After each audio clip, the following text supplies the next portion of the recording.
Hello everyone, nice meeting you. आज हेर्नुहोस् नुहाइदिएर गएर बसेको छु। नुहाउनु त सबै नुहान्छ, खालि भनेको के आजको चाहिँ अलिकति यस्तो छ, जाडो छ, जाडो त भइरहेछ, जाडो दिन हो। किमा आज हाम्रो अलिकति ढिलो भएछ। मोमोको किमा यहाँ आज पाक्दै पनि छ। यता बहिनीले पनि गर्दैछ। मोमोको सेपको डिजाइन दामी दामी।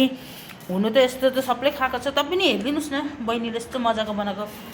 कति दिन भयो यस्तो बनाएको सीता? यो मैले सिकेको 2 दिन भयो दिदी। अझै सिक्नु कोसिस गर्दैछु, राम्रो राम्रो मोमोको सेप्सहरू बनाउनु। अरू के भन्नु, हेर्नुहोस् किमा यस्तो मिठो छ, आउनुहोस् खानुहोस्। अरू कुछ भन्छौ? के भन्नुहुन्छ अझै?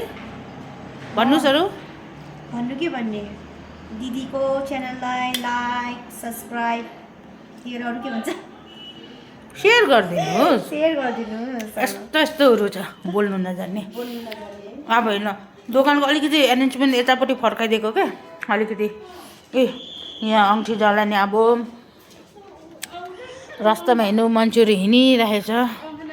जाडो, यो डाँडा त के भयो यस्तो सुनसान, थाहा छैन के भयो। त्यहाँदेखि एउटा आइमी हान्दैछ च्यादर ओढेको, हाम्रो मेन हिरोइन। यीहरू यस्तो सुनसान छ। सबैलाई आनु पनि लोकेसनमा एक दिन नङमेनसँगदेखि गरिदिन्छु भिडियो। आनु हिरोइन, के छ खबर? के छ खबर भन्नुहोस्, कस्तो छ खबर? कहाँ जानुभएको थियो? तपाईँको सुटिङहरू हुँदै थियो यहाँ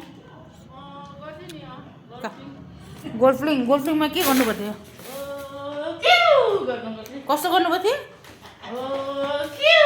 हाम्रो माइजू पनि हो हाँस्दैछ, देखा न माइजू।